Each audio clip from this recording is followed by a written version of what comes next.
Alors, si je suis honnête, le vrai premier souvenir, c'est... j'ai pas un souvenir précis, mais je regardais mon père répéter. Je crois que j'étais vraiment petite, genre 2-3 ans. C'est pour ça que je dis que c'est pas très précis. Je me souviens pas de la pièce, par exemple, qui jouait, évidemment. Mais je crois que c'était l'impression d'être dans la salle. Et je pense qu'il y a eu un truc de magie qui s'est opéré de voir une histoire sur scène, de voir mon père, mais qui n'était pas vraiment mon père à ce moment-là, puisqu'il jouait un rôle. De découvrir les coulisses. Voilà. Ça, je pense, c'est un premier souvenir un peu diffus, mais d'une impression qui a dû se répéter plusieurs fois, parce que je pense que de temps en temps, je devais être en répète. Je ne sais pas pourquoi, d'ailleurs, j'en sais rien. Et après, le premier souvenir de moi en train de jouer, pareil, diffus, parce que j'ai commencé vraiment petite. Donc, j'ai le souvenir d'une figure sur un film ou un téléfilm, je ne sais plus. J'ai le souvenir que ça m'avait beaucoup plu. On me dise, voilà, tu vas faire ci, tu vas faire ça, mais on était vraiment sur une figure. D'accord. Voilà, j'ai ce souvenir-là. Et un autre truc, pareil, qui était muet, ça, c'est vraiment les 2 premiers trucs que j'ai dû faire, où je faisais Piaf petite pour un... Je me souviens plus, c'était visiblement pour des Japonais. Et alors, je ne sais pas si c'était un genre de documentaire, et du coup, il fictionnait, entre guillemets... Enfin, il fictionnait. Il demandait aux comédiens de faire 2-3 moments de la vie d'Édith Piaf. C'est juste que j'étais sur une scène et que... voilà, ça reste des trucs très flous, mais qui m'ont, je pense, donné le goût assez rapidement à ça. Super, je te demande un souvenir, tu m'en donnes 3, moi ça commence très bien. Cette vidéo et toutes les autres que vous verrez dans ce cadre existent pour Louise et grâce à Louise. Louise, c'est une petite fille de 4 ans qui est atteinte de paralysie cérébrale depuis la naissance et pour subvenir à ses besoins, ses parents ont créé l'association Faire danser Louise. Et pour leur fille, ils ont imaginé un projet complètement fou, un festival celtique médiéval caritatif, le Lizig Celtfest. Et en plus de nombreux musiciens, il y a aussi plusieurs acteurs de Kaamelott qui ont répondu à l'appel et c'est pour ça que je suis là. Donc avant de profiter de cette interview, je vous invite à écouter le papa de Louise. Merci Sai. L'association Faire danser Louise et le Lizig Celtfest ont été créés pour Louise, notre fille, 4 ans, atteinte de paralysie cérébrale depuis la naissance. La paralysie cérébrale, c'est un handicap, c'est la première cause de handicap moteur chez l'enfant. Ça touche 125 000 personnes en France. Une naissance toutes les 4 heures. 7 millions de personnes dans le monde. L'objectif de notre festival et de notre association, c'est d'aider Louise en lui offrant de meilleurs soins et de meilleurs appareillages. C'est également de communiquer autour de la paralysie cérébrale et ainsi d'aider d'autres familles en faisant passer le message autour du partage, de la convivialité et de l'amusement. Parce qu'après tout, notre devise, c'est aider c'est bien, mais en s'amusant, c'est mieux. Vous trouverez un lien dans la description si vous souhaitez faire un don pour l'association Faire danser Louise. Je vous rappelle que toutes les vidéos que vous verrez dans ce cadre n'auraient pas été possibles sans elle et que chaque don, du plus petit au plus grand, permettra d'offrir à Louise les meilleures chances dans la vie. Merci à l'association Faire danser Louise de m'avoir fait confiance pour participer à ce beau projet et merci à vous d'avoir écouté leur message jusqu'au bout.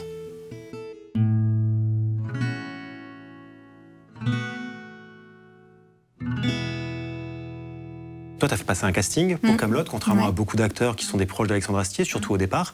Et il me semble que c'est le casting pour Guenièvre à la base. Ouais. J'aimerais bien savoir comment s'est passé ton casting, vu que tu arrives pour le rôle de Guenièvre, et comment finalement tu as eu le rôle de Démétra. Je ne sais pas pourquoi j'ai eu le rôle de Démétra. D'accord. Ça, il faudrait vraiment demander à Alexandre. Ok. Comment j'ai passé le casting? Alors déjà, c'est un peu du hasard, coup de bol. Parce que je pense que je ne devais pas tout à fait correspondre à ce qu'ils attendaient pour Guenièvre. Je ne sais pas exactement ce qu'ils cherchaient, mais je ne devais pas correspondre. Je sais juste qu'une comédienne a annulé son casting. Est-ce qu'elle avait finalement un tournage, un truc, j'en sais rien. Et pour éviter, je pense qu'il y a un trou dans la journée de la directrice de casting, ils ont dû demander à mon agente un peu genre vas-y balance n'importe qui. Il y a vraiment eu plusieurs choses qui ont fait que j'ai eu de la chance de me retrouver en fait sur Kaamelott parce que déjà j'étais pas prévue au casting initialement et en plus le jour du casting moi j'étais en doublage. J'avais déjà un cachet. Or, quand on a un engagement, on ne revient pas dessus, quel que soit le truc au bout. Surtout que des castings, dans l'absolu, on en passe plein, c'est pas forcément pour ça qu'on est prise. Et là, la directrice artistique a eu la gentillesse de s'arranger. Elle m'a dit, en fait, on avait déjà enregistré le film et on faisait des pick-up parce qu'ils avaient dû changer le montage, en fait. Et donc, on refaisait des bidouilles de trucs parce que il manque un plan, un machin, une respi, j'en sais rien. Et donc, elle m'a dit, vas-y, fais ton casting, tu reviendras après. Donc, vraiment, il y a déjà eu deux trucs de genre, j'aurais dû ne pas y être à ce casting. Et après, le casting, ça s'est bien passé, mais j'avais un brief sur le rôle où je crois que je comprenais pas tout ce qui m'était demandé. Parce qu'il fallait que c'était un personnage un peu lunaire, qui semblait être un peu à l'ouest, naïve, mais pas forcément bébête. Mais du coup, voilà, j'ai fini par faire le casting. J'ai fait comme j'ai pu. Et j'ai pas été prise, comme tout le monde sait. Et effectivement, après, j'ai été prise directement pour le rôle de Démétra, c'est-à-dire qu'ils m'ont pas refait passer de casting. Okay, non, t'as pas passé de casting pour le rôle que tu... Okay. Mais personne, du coup, a passé de casting pour le rôle de Démétra. D'accord. En fait, on s'est quand même vu, je suis allée sur le tournage avant pour se rencontrer, parce qu'en plus, on allait faire directement les scènes dans le lit. Donc, Alexandre a dit, on se connaît pas, on va peut-être se rencontrer avant. Ce serait pas mal. Donc, je suis venue sur le tournage, on a discuté. Et en plus, moi, je savais pas exactement ce qu'il attendait de moi sur ce rôle-là. En fait, j'avais pas tellement de... Il t'avait pas du tout été pitché, en fait, le rôle pour l'instant. Tu savais juste que tu venais jouer un personnage, oui. Mais on t'en avais pas dit plus, quoi. Voilà. Donc après, ça s'est fait au fur et à mesure. Ok. Donc dans les premiers livres, du coup, c'est avec Démétra qu'Arthur semble être le plus proche d'une relation qui ressemblerait à une relation de couple. Parce qu'ils ont des gestes tendres l'un vers l'autre, ils passent du temps ensemble, pas qu'au plumard, et surtout, Arthur n'est pas obligé de passer du temps avec elle, c'est lui qui le décide. Et en plus de ça, tout le monde le sait, même Guenièvre, qu'il est bien plus détendu après avoir passé du temps avec Démétra. Paraît-il. Il paraît, en tout cas, c'est ce qui se dit dans les couloirs du château. Et c'est même, moi j'ai remarqué dans les premiers livres, c'est l'un des rares personnages, ton personnage, à pouvoir faire des remarques à Arthur sans qu'il s'énerve. Il peut s'énerver des fois, mais des fois il essaye de non, il a quand même envie de passer un bon moment, donc il va pas s'énerver. Il est soupolé, il s'énerve un peu, mais ça retombe assez vite. J'adore soupolé pour définir le personnage d'Arthur, je trouve que ça correspond très bien, oui. Ouais, mais c'est tout à fait ça. Il est un peu soupolé, ouais. Du coup, je trouve que ce mélange entre ça fait relation sincère et en même temps on sent un petit peu d'ambition de la part de Démétra. Je trouve que ça fait un personnage très nuancé finalement dans cette relation avec Arthur. Donc j'aimerais savoir comment Alexandre Astier t'a présenté le rôle. Il me l'a exactement présenté comme ça, c'est-à-dire ambitieuse et sincère. Et moi j'ai bugué. Je ne comprenais pas. Comment c'était possible de faire coïncider les deux ? Voilà, okay. C'est pour moi où on est ambitieux, où on est sincère. Mais la sincérité pouvait pas... Je ne comprenais pas comment c'était possible. Alors peut-être je suis un peu binaire, je sais pas. Mais je comprends pas ce qu'il me dit. Je comprends pas comment on peut être ambitieuse, carriériste et en même temps être sincère. Donc vraiment, on a eu des discussions. J'étais là, mais... Donc en fait, elle l'aime vraiment quand même. J'arrivais vraiment... Elle est amoureuse, mais il y a une recherche d'intérêt. Après, c'est vieux, hein, oui, les copains. Bien sûr. Enfin, ça va faire 20 ans l'année prochaine. Hein. Donc la première saison... Ce qui est sûr, dans mon souvenir, c'est... carriériste, ambitieuse et sincère. Oui. Ça, je m'en souviens précisément parce que c'est ce qui m'a fait bugger pendant 3 plombes. Et il me semble, oui, qu'il me disait qu'elle l'aimait sincèrement. Et du coup, avec ce paradoxe dans la présentation du personnage, comment tu t'es finalement approprié ce rôle ? Parce que ça marche, c'est ce qu'on voit en fait dans la série. Et pourtant, tu me dis qu'à ce moment-là, tu comprends pas comment le faire. Donc, ça s'est fait naturellement. Déjà, sur la première saison, moi, je suis arrivée au sein d'une troupe où tout le monde se connaissait et moi pas. Ok. En plus, je suis pas la meuf la plus à l'aise avec le monde en règle générale. Dès que je connais pas plus de 2 personnes, je suis un peu en panique. D'accord. Donc typiquement, j'arrive sur une série où je connais personne. Déjà, j'ai un petit peu envie de mourir de base. Étant donné qu'on est 4 dans cette pièce avec toi, est-ce que ça va là tout de suite ? Là, ça va mieux, mais voilà. En vrai, c'est un vrai truc. C'est pas évident pour moi. Après, je le planque. A priori, on me dit que ça se voit pas. D'accord. Et puis, ça fait partie de notre métier, quand même, à la fois. Je confirme que ça se voit pas, en tout cas. Oui. Puis peut-être après, avec l'âge, ça va peut-être un peu mieux, mais à l'époque, j'ai 22 ans, quand même. Donc, on n'est pas sur une... Et donc, j'arrive surtout au milieu... Alors, tout le monde est ultra sympa, c'est pas le propos. Hein. Bien sûr. C'est juste que tout le monde se connaît et que, à la fois, on me pitch un personnage que je comprends pas. Un truc trop paradoxal où effectivement je suis peut-être un peu binaire, mais les méchants sont méchants et les gentils sont gentils. Alors qu'effectivement c'est beaucoup plus intéressant d'aller vers des personnages nuancés, mais là en tout cas il y avait quelque chose qui était difficile à concevoir. Et en plus on me parlait d'une musique particulière qu'Alexandre voulait dans cette troupe où tout le monde se connaissait, et du coup j'étais un peu intimidée en me disant mais c'est quoi cette musique, et il me disait qu'il fallait pas jouer. Puis après j'ai regardé la première saison et puis je vois Caradoc et je fais quand même, il joue un peu. On n'est pas sur du sous-jeu. Et en fait, je pense que d'abord, je me suis détendue et j'ai fini par lâcher prise et me faire confiance et de me dire bon bah si je comprends pas, je vais un peu faire comme je veux et puis sur le plateau, il me dira si ça va ou si ça va pas. Oui, parce qu'en fait, c'était la peur de mal faire, finalement, la peur de pas être capable de faire ce qu'on te demandait de faire. En fait, quand on est comédien, on est au service d'une histoire. D'une histoire. D'abord. D'une histoire. Ton réalisateur après. Et du coup, d'un réal, ou d'une réal, quand même, il y a quelques femmes, pas beaucoup, mais parce que c'est une vision. Et du coup, on est censé être au service d'eux. Et effectivement, du coup, si on ne comprend pas forcément dans la globalité, après, c'est très bien écrit. Les scènes sont très claires, les situations sont claires. Et je me suis dit, vu que je ne comprends pas forcément ce truc paradoxal de sincérité et d'ambition, je vais juste jouer les situations. Et il me dira bien si je gueule trop ou pas assez. Enfin, voilà. Donc en fait, je pense que ça s'est fait comme ça. Et petit à petit, j'ai fini par comprendre, mais m'approprier le truc, me détendre aussi en me disant en fait, je vais juste jouer et puis on verra bien. Mais après, le rôle a évolué. Je voulais te dire justement qu'il y a une évolution un peu dramatique même pour le personnage de Démétra, parce que dans les 3 premiers livres justement, elle a cette complicité, elle a cette sincérité avec Arthur, elle a cette relation amoureuse avec Arthur, pendant qu'il y a Guenièvre et ces relations que Guenièvre n'a pas. Quand Guenièvre s'en va, elle essaye de prendre sa place, alors que tout le monde sait, même le spectateur, qu'elle n'arrivera jamais à prendre la place de reine. Et dans le livre 5, elle termine avec Yvain, très loin du confort de Kaamelott. Et j'aimerais bien savoir justement comment t'expliques cette déchéance de ce personnage et qu'est-ce que ça raconte finalement, la déchéance d'un personnage comme ça dans une histoire comme ça. C'est peut-être une analyse que j'ai aujourd'hui, pas forcément à l'époque. Bien sûr, j'imagine. Très honnêtement. Mais je lis beaucoup d'ouvrages féministes. J'ai un collectif où je fais des conférences, spectacles sur l'écologie et sur l'égalité femmes-hommes. Et je crois que ce truc de statut social et de sincérité, on finit par le comprendre parce que, en fait, avant, le mariage était une manière de protéger les femmes. Il y avait forcément une dépendance. Elles étaient de toute façon sous domination du père ou du mari.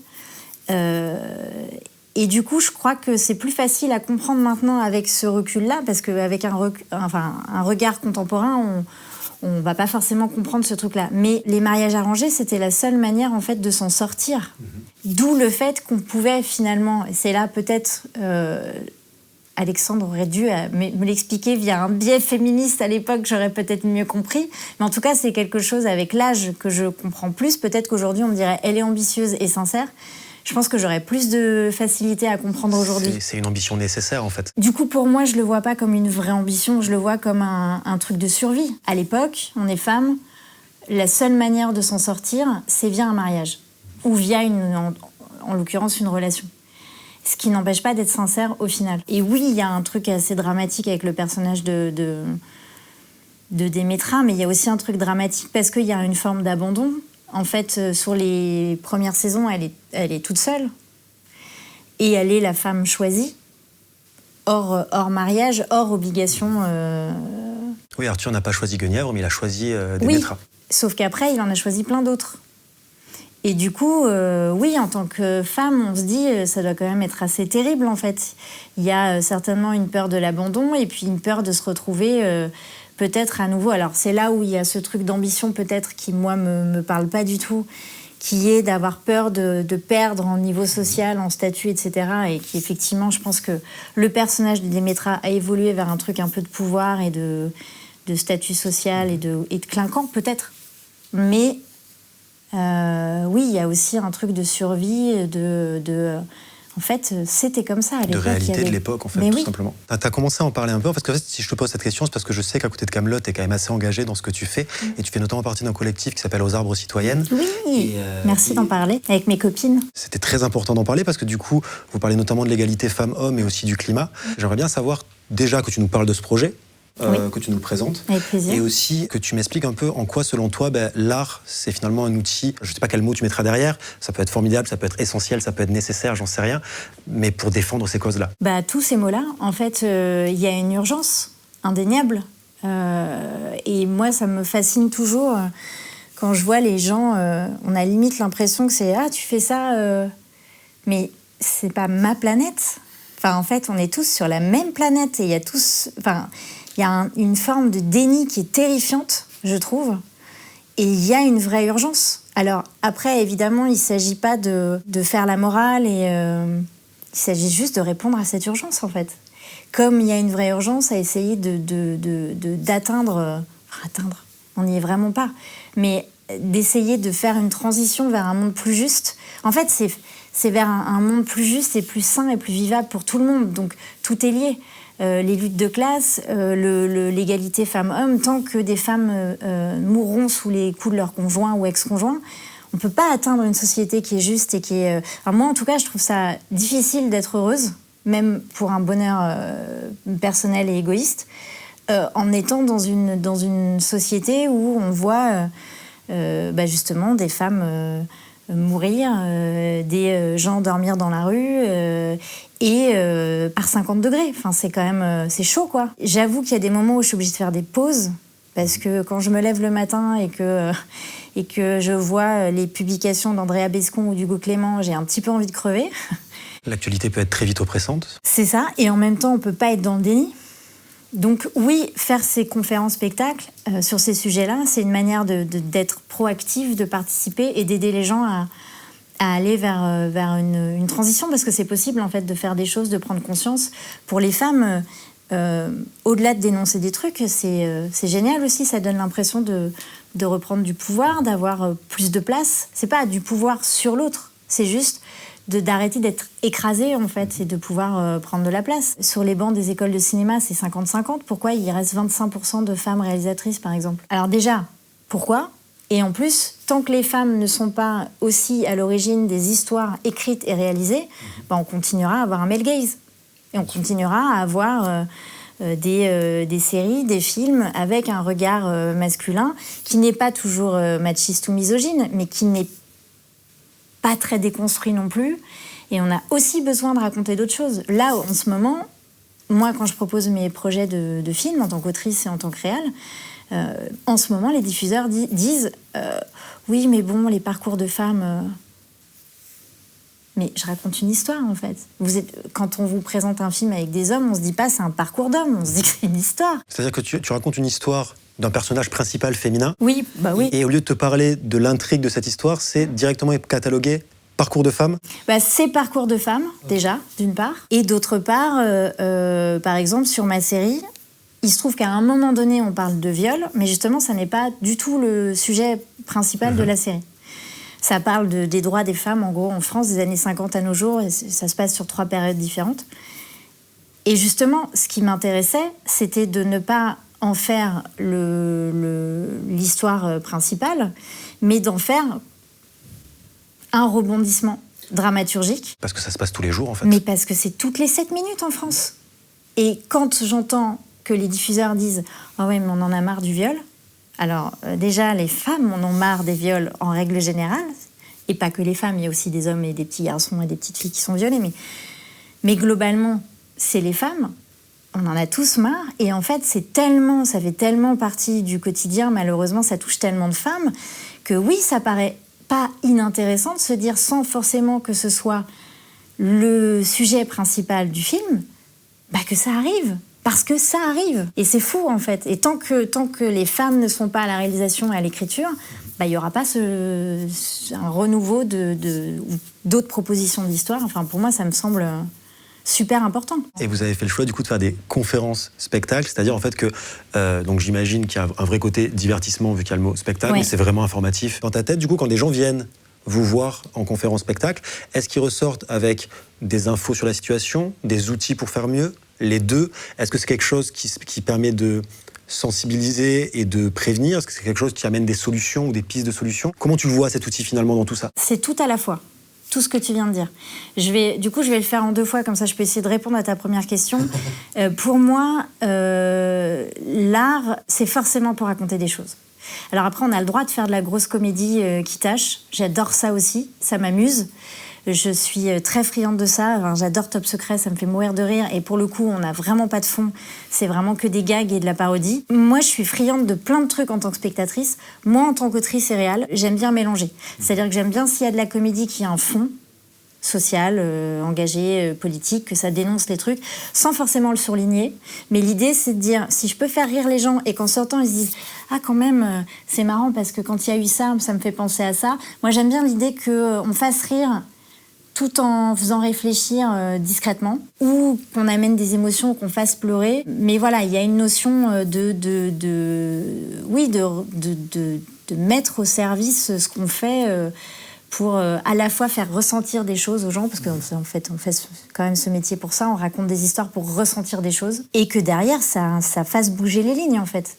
Moi, j'adore l'idée que quand je regarde un film, j'en sors de là, je suis bouleversée, et j'y repense plusieurs fois. Et donc, pour le collectif, les conférences spectacles, on a lu, en fait, énormément d'essais sur les 2 sujets différents. Okay. On a fait une adaptation, on a dialogué pour 2 voix, pour 2 comédiennes.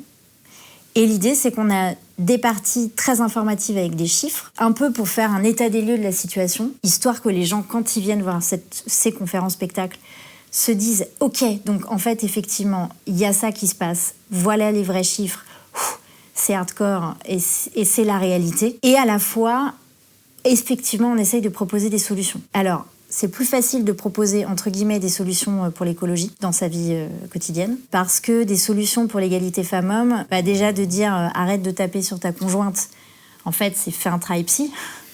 Viens travailler sur tes traumatismes, c'est déjà un peu plus complexe. En revanche, ça permet de dire attention, ça par exemple, c'est pas normal. Par exemple, la notion de consentement, il y a plein de fois quand on parle sur la conférence égalité femmes-hommes, on sent bien que le consentement, c'est quand même un peu flou. Et il y a plein de fois où des hommes qui nous disent oui, mais bon, les féministes extrémistes, alors, ça me hérisse un peu le poil parce que ça veut dire quoi, féministe extrémiste ? Ça va être oui, mais bon, si c'est sa copine et qu'elle est en train de dormir, mais c'est sa copine. Oui, mais si elle est en train de dormir, elle peut pas te dire si elle est d'accord ou pas. Ça semble être une base, en fait. Ça semble être une base, mais en fait, il y a plein de choses à revoir. Et les femmes aussi, on a besoin de se rééduquer là-dessus, parce qu'on est éduqués dans cette société. Donc oui, l'idée de la conférence spectacle, c'est d'amener des vraies prises de conscience, de donner des pistes de solutions, de donner envie de s'engager d'une manière ou d'une autre, de donner envie de continuer en sortant de là, c'est du prosélytisme, hein, très clairement, de donner envie aux gens de lire, de s'instruire, d'en discuter avec d'autres gens. Enfin, moi, j'aurais adoré, je me suis mise très tard, j'aurais adoré en fait qu'on me mette des ouvrages féministes dans les mains à 20 piges. Il y a un objectif d'éveil des consciences un peu, du coup. Oui, alors la jeune génération est beaucoup plus finaux ma génération, je sais pas quel âge t'as, mais... J'ai 30 ans. Ouais, donc déjà, vous êtes déjà un peu plus finaux et ceux encore d'après, je trouve que ça...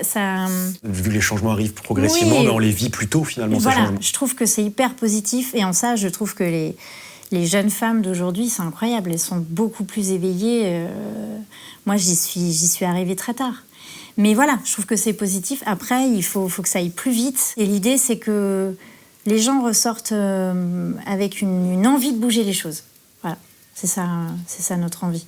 Et on rit quand même. Du coup, il y aura le Insta dans la description, si ça vous tente d'aller checker ça. Mais oui, suivez-nous. Derrière, j'ai aussi des questions plus légères du style, est-ce que tu as une anecdote de tournage sur Kaamelott que tu aimerais nous raconter parce que c'est un bon souvenir qui te revient ou que tu as en tête ? J'en ai plein des anecdotes cool de tournage parce que même si, par exemple, même sur la première saison où je disais que j'étais intimidée, on a quand même beaucoup rigolé. Le but premier, quand même, c'est de s'amuser ensemble, de faire rire l'autre parce que c'est aussi comme ça qu'on se dit ça va marcher et le public va rire, c'est qu'il faut qu'on se fasse rire nous-mêmes aussi. Du coup, j'en ai 50 000 des anecdotes de fou rire. Dans les épisodes qui ont été les plus difficiles à tourner, il y a eu l'épisode des œufs et des concombres avec oui, avec les œufs dans la bouche, les concombres sur les yeux. Ça, c'était chaud quand même.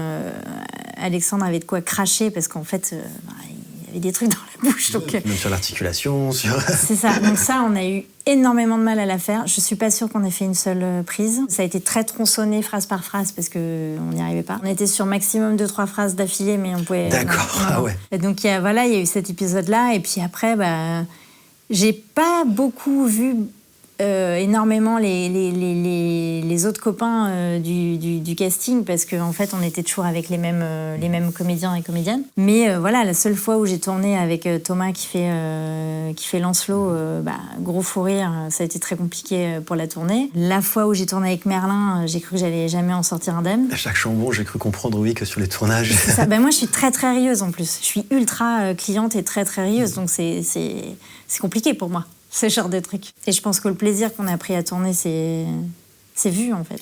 Je trouve ça beau, parce que je te demande un souvenir. En fait, le souvenir, c'est clairement juste que tu as ri. Il n'y en a pas de souvenir. Tu as ri sur le tournage, en fait, d'une comédie, quoi. Je pense pas qu'il y ait une seule séquence où on n'est pas ri. C'est trop bien. Si, éventuellement, peut-être la séquence avec le bouc. Il y avait une putain de pression. On savait qu'on avait 2 prises max. Okay, parce que le bébé, une fois qu'il avait bu le lait, il allait pas le reboire, quoi. Voilà. Et donc, comme on n'avait qu'un seul bouc, on n'avait pas 2. Du coup, là, il y avait une vraie pression, une vraie peur de pas aller au bout du truc. Donc là, je crois que c'est le seul truc qu'on a vraiment pas ri du tout. Quoi. Il faut qu'on fasse le truc là. Putain, il y a une. Ouais. Tu parles beaucoup du livre 1 justement, et c'est vrai que dans le livre 1, tu es très présente. Je me demandais quand le livre 1 est sorti, à quel moment tu as découvert ta prestation en fait dans la série, et qu'est-ce que tu en as pensé du coup à ce moment-là, parce qu'il y avait tout ce truc que tu me disais au départ, c'était compliqué de cerner le personnage, de cerner le rôle que tu devais avoir. Qu'est-ce que tu t'es dit en voyant tes épisodes finalement? Bon, que j'étais pas bien, ça c'est sûr. Ah ouais? Je crois pas qu'il y ait beaucoup de comédiens qui soient hyper ravis de se voir. Hein. Ah ouais. C'est hyper dur de se voir à l'image. Enfin, voilà, on se dit, ah putain, ma gueule, ma voix, machin, c'est quand même c'est particulier. Hein. Donc oui, je pense que je me suis pas aimée. C'est pour ça que moi, je joue pas dans mes cours. Je veux pas, j'adore le montage, c'est ma partie préférée quasiment. Enfin, j'adore diriger les comédiens et le tournage, mais le montage, je trouve ça juste magique. Enfin, c'est ouf, c'est ton film qui se construit là. Et me dire, je vais passer 2 mois à monter et à me regarder, c'est impossible. Au secours, quoi. Surtout, moi, ce que j'ai tourné pas mal de trucs où il y avait un peu... il y avait de l'émotion, il y avait de la sensualité, ça racontait pas mal d'histoires de couple. C'est impossible de me dire, je vais passer... Enfin, j'ai besoin de trouver mes comédiens beaux, quoi. Donc, c'est pas possible de dire, oh, regarde comme je suis belle. C'est horrible, quoi. Donc, d'accord. Avec mon monteur, on a passé notre temps à dire, oh, Choupinette, elle est tellement belle, tellement mignonne. C'est pas possible de faire ça avec soi. Et quand ça passe à toi, du coup, tu passes le bébé à un collègue pour qu'il fasse les parties avec toi? Non, je ne tourne pas dans mes films. D'accord, tu ne tournes pas du tout. Tu n'apparaîtras jamais dans quelque chose que c'est toi qui vas monter. Je vais pas dire... Enfin, jamais, ça veut rien dire, mais actuellement, en tout cas, c'est pas quelque chose que tu fais, quoi. Okay. Non, pour le moment, peut-être un jour, ça arrivera. Et puis, je pense qu'on a tous des manières différentes de se projeter. Enfin, Alexandre, il réalise, il joue dedans, et je pense pas que quand il se voit à l'image, il fait « Oh, chouchou ». Enfin, c'est pas... Je crois pas. Mais il a peut-être moins de difficultés à se voir, ou j'en sais rien. Moi, en tout cas, effectivement, non. Justement, du coup, on parle de se voir à l'écran. Et toi, tu es quelqu'un qui a fait beaucoup de doublages dans ta carrière. Tu es notamment la voix du coup de Nadia dans Titeuf. Tu es aussi la voix de Vera dans Scooby-Doo. Tu es aussi la voix récurrente de pas mal d'artistes du coup anglophones. Donc j'aimerais que tu me racontes en fait comment toi, en tout cas, tu t'investis dans un rôle uniquement par la voix, et comment tu en es aussi arrivé à faire du doublage, et qu'est-ce qui change du coup quand tu passes du coup d'un rôle interprété physiquement à un rôle de doublage. Il y a beaucoup de questions, t'en fais ce que tu veux évidemment. Alors comment je suis arrivée au doublage?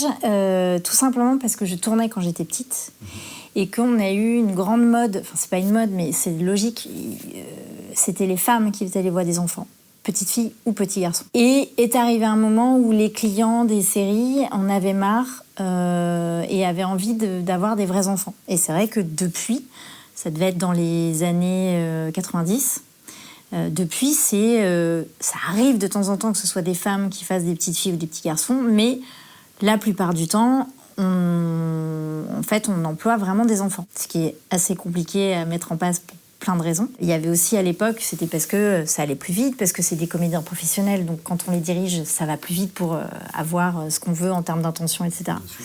Mais effectivement, c'est jamais aussi vrai que nature que de prendre des vrais enfants. Et donc, ils ont commencé à faire des gros castings à l'époque. Ils ont cherché tous les enfants qui jouaient déjà. Et mon frère jouait au théâtre. Il a commencé donc à faire du doublage, et à partir de là, bah oui, ma petite sœur, elle tourne. Ah oui, elle tourne, ça nous intéresse. Donc voilà, du coup... J'ai fait du doublage assez jeune aussi. C'est un des meilleurs souvenirs que j'ai et le plus vieux, parce que peut-être j'en ai eu d'autres, mais celui-là, il m'a marqué parce que j'étais fan de Kevin Costner, évidemment. Et j'ai fait, un des premiers trucs que j'ai fait, c'est une petite fille dans Robin des Bois. avec Kevin Costner. Et la différence, alors, il y a tout le corps qui joue, en fait, quand on est en doublage. Ok. C'est pas possible de jouer stoïque comme ça, en fait. Il y avait une comédienne qui faisait ça, Marion Gamme, qui est partie il y a pas longtemps. Qui était dans Scène de ménage, entre autres, qui a une énorme carrière de théâtre, qui a beaucoup tourné et qui avait fait beaucoup de doublage. Et alors, c'est une des rares comédiennes je comprenais pas comment elle arrivait à faire. Elle ne bougeait pas. Et vocalement, elle sortait des trucs, mais comme si elle était en plein footing. Enfin, je comprenais pas comment c'était possible. D'accord. Mais moi, en tout cas, je sais pas faire ça. Donc moi, j'y vais avec tout le corps. J'ai besoin d'être en mouvement. Et j'ai pas de différence d'engagement où, en fait, si je dois pleurer, je pleure. Si je dois rire, je ris. Tu l'interprètes de la même manière, en fait. C'est le même métier, en fait. Oui, pour moi, c'est le même métier. Okay. Le seul truc, c'est que techniquement, évidemment, c'est pas le même métier. Ça demande un vrai apprentissage pour oublier la technique et après être qu'au service de la scène et de l'émotion qu'il y a à jouer. Mais sinon, pour moi, c'est vraiment la même chose. Le seul truc, c'est que ça va beaucoup plus vite. Parce qu'au théâtre, on a 2 mois de répète. En tournage, on n'a pas autant de répètes, mais quand même, on a le texte avant, on a le temps de se préparer un peu tout seul ou avec l'équipe. Là, en doublage, on arrive et il faut être prêt tout de suite. La grosse différence, elle est là, c'est qu'on regarde la scène, on y va. Donc en fait, on a intérêt à être très très disponible émotionnellement pour pouvoir y aller. D'accord. Mais c'est la seule différence. C'est que ça va très vite. Okay. On revient à Kaamelott parce que t'es pas présente dans Kaamelott premier volet. Et en même temps, la dernière fois qu'on a vu ton personnage dans le livre 5, donc elle était avec Yvain et Simon Astier n'est pas non plus présent dans Kaamelott premier volet. Est-ce que on peut espérer, selon toi, parce que je me doute bien, revoir ton personnage, donc tu sais pas, mais comment tu imaginerais l'avenir de Démétra? J'en ai aucune idée. Alors moi j'ai une petite théorie à te présenter. Super, trop bien. Démétra, chez les Grecs, c'est la déesse Déméter. C'est la déesse du coup de l'agriculture et des moissons. Et chez les Romains, elle est remplacée du coup par Cérès, qui est aussi, en plus de tout ça, la déesse de la fertilité. Et dans le livre 5, au moment où Arthur est à la recherche de sa descendance, Démétra, c'est la seule femme avec qui il a une relation, avec qui il couche durant le livre 5. Est-ce que ce serait possible, étant donné qu'on ne la voit plus par la suite, qu'elle soit tombée enceinte d'Arthur à ce moment-là, et qu'en fait, si elle n'est pas dans Kaamelott premier volet, c'est parce qu'elle est en train d'élever le fils d'Arthur avec Yvain, quelque part. Étant donné qu'on sait que les enfants, c'est quand même quelque chose de très important pour Alexandre Astier, il en parle beaucoup dans ses histoires, et qu'en plus de ça, dans la légende arthurienne, il y a toute cette histoire avec le fait que Mordred, le fils d'Arthur, va être celui qui va le tuer à la fin. J'aimerais juste avoir ton avis là-dessus. Pareil, c'est vieux, puis moi j'ai pas revu les épisodes, donc pareil. Je me doute que tu regardes pas en boucle ceux dans quoi t'as déjà, joué. sur le principe, encore une fois, je suis pas hyper fan de me regarder, mais pareil en doublage, je réécoute jamais ce que je fais, c'est hyper rare, enfin ça arrive, mais c'est très très rare. Okay. Mais effectivement, sur le moment, c'est un peu comme ça, il me semble, si j'essaye de faire appel à ma mémoire, qu'Alexandre me l'avait dit, qu'il y avait un vrai truc de complicité et de tendresse, et que finalement c'était peut-être une des seules. D'ailleurs, il y avait une vraie question autour de ça, mais est-ce que vous avez déjà été enceinte? Je sais plus s'il n'y a pas C'est pour ça qu'il vient de voir. Un dialogue à un moment donné. C'est pour ça qu'il vient de voir. Vous avez déjà été enceinte? Non, moi je me débrouille pour pas l'être justement parce qu'à ma place je peux pas l'être. C'est ça que ton personnage dit à ce moment-là. Donc ça m'est effectivement évidemment venu à l'idée que c'était possible. Alors j'avais pas pensé qu'elle l'élevait avec Yvain, Gauvin. Avec. En même temps, tu vis avec les deux à ce moment-là, donc voilà, c'est compliqué. Mais avec les deux concons. Mais oui, je me suis posé la question si à un moment donné ça allait revenir. Après, c'est pas moi qui écris, c'est Alexandre qui fait C'est pour ça que j'ai pas de. Mais je suis content de savoir. Je voulais surtout savoir si ça t'avait déjà traversé l'esprit, et je vois que oui, du coup, mais donc. Parce que évidemment que. En fait, c'est le seul épisode où on les voit coucher ensemble. Alors, on les voit pas, mais effectivement, on comprend que ça vient de se passer à ce moment-là. Mais c'est la seule fois où ça arrive. En fait, il doit y avoir un bisou une fois, et je crois qu'il est amorcé. Il n'est même pas montré. Il y a quand même une pudeur dans Kaamelott qui fait que normalement ces scènes-là, souvent, elles sont pas. Il y a très peu de scènes. Il y a une pudeur d'Alexandre qui sont montrées. Donc comme c'est lui qui réalise, c'est logique que souvent on fait des choses qui sont à notre image quand même. Donc et puis en effet, ça peut pas être gratuit, ça ne rime à rien. Il faut que du coup, comme là c'est montré. C'est pas la scène en soi n'est pas montrée, mais c'est juste après. C'est soit ça paraît bizarre que ce soit gratuit. Soit pour mettre sur une fausse piste, en fait. C'est soit ça, soit pour mettre sur une fausse piste. Possible. On ne saura jamais. Ou peut-être on finira par savoir, mais en tout cas, je pense qu'il n'y a qu'une seule personne. Il n'y a qu'une seule personne qui le sait, ça c'est clair et net, et il peut changer d'avis. Et il peut changer d'avis 15 000 fois d'ici là avec ce qu'il va faire de ça. En tout cas, c'est sûr que ça a été montré, donc Au cinéma, en règle générale, on montre jamais rien. Enfin, si c'est bien fait, on montre jamais rien gratuitement. C'est forcément. Mais ça peut être effectivement qu'une fausse piste. Aujourd'hui, du coup, on a parlé de quelques-uns de tes projets. S'il y avait un seul projet que tu dirais que c'est celui qui te tient le plus à cœur actuellement, à un instant T, évidemment. C'est dur. J'aime absolument tous mes projets, donc c'est hyper compliqué. C'est le choix de Sophie. Mais en gros, j'ai un procès de sorcière d'après une histoire vraie. Parce que je trouve ça hyper passionnant. J'ai un film sur les réfugiés qui se passe à la fois aujourd'hui et à la fois en 1939 pour les réfugiés politiques espagnols qui sont arrivés en France et qui sont retrouvés dans les camps. C'est accessoirement l'histoire de ma famille. Enfin, je raconte pas du tout l'histoire de ma famille, mais c'est l'histoire de ma famille comme l'histoire de 500 000 réfugiés espagnols. Donc évidemment, ça me tient ultra à cœur parce qu'on n'en parle pas du tout, que c'est pas du tout enseigné en France dans les livres qu'il y avait des camps pour les indésirables. Et ça me tient très à cœur de parler des réfugiés aujourd'hui, puisqu'en fait, ils sont pas dans des camps, mais on les laisse crever dans la Méditerranée. Et bon, donc voilà, tous ces projets me tiennent à cœur. J'ai un projet sur la psychogénéalogie. J'ai ma série qui parle des droits des femmes des années 50 à nos jours en France. Donc c'est pareil, c'est une série qui me tient hyper à cœur. Ça serait vraiment compliqué de faire le tri dans tout ça. Mais je ne sais pas faire les choses à moitié, en fait. Donc, en fait, comme les projets, il faut vraiment se battre. Ça dure plusieurs années. Si on n'a pas le feu sacré, en fait, on ne tient pas 2 secondes, quoi. Super, bon, c'est une réponse qui me convient. Hein.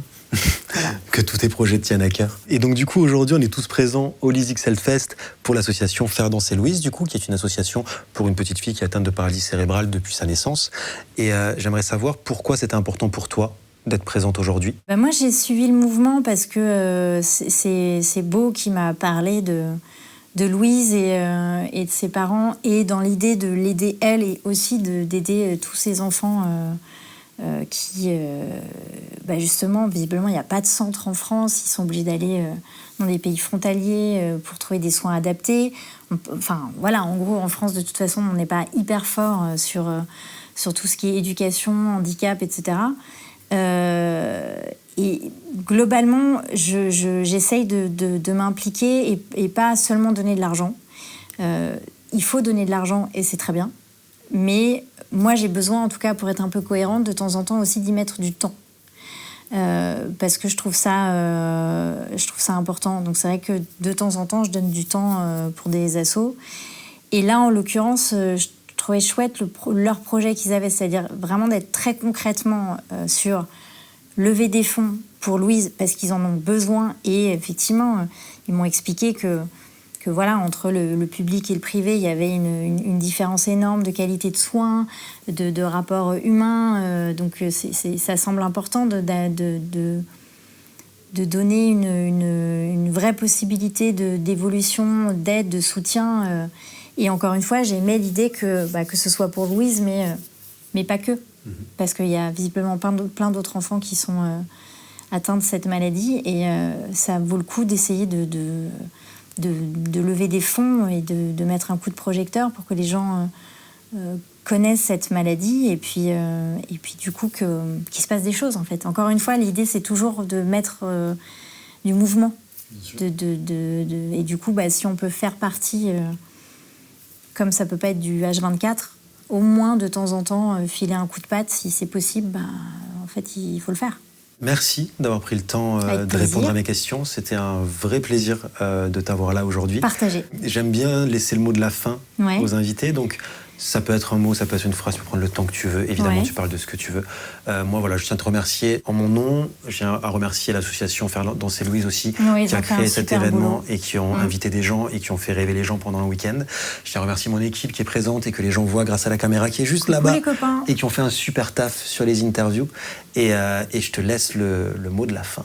Putain, la responsabilité, il faut que je sois et intelligente, pertinente et drôle. En fait, je t'avoue que moi, ça m'enlève du travail. Donc engagez-vous. Voilà, ça serait ça le mot de la fin. Et il peut y avoir beaucoup de... je trouve qu'il y a une vraie joie dans la solidarité, en fait, dans l'ouverture aux autres. C'est-à-dire que, très égoïstement, on reçoit plein de choses, en fait.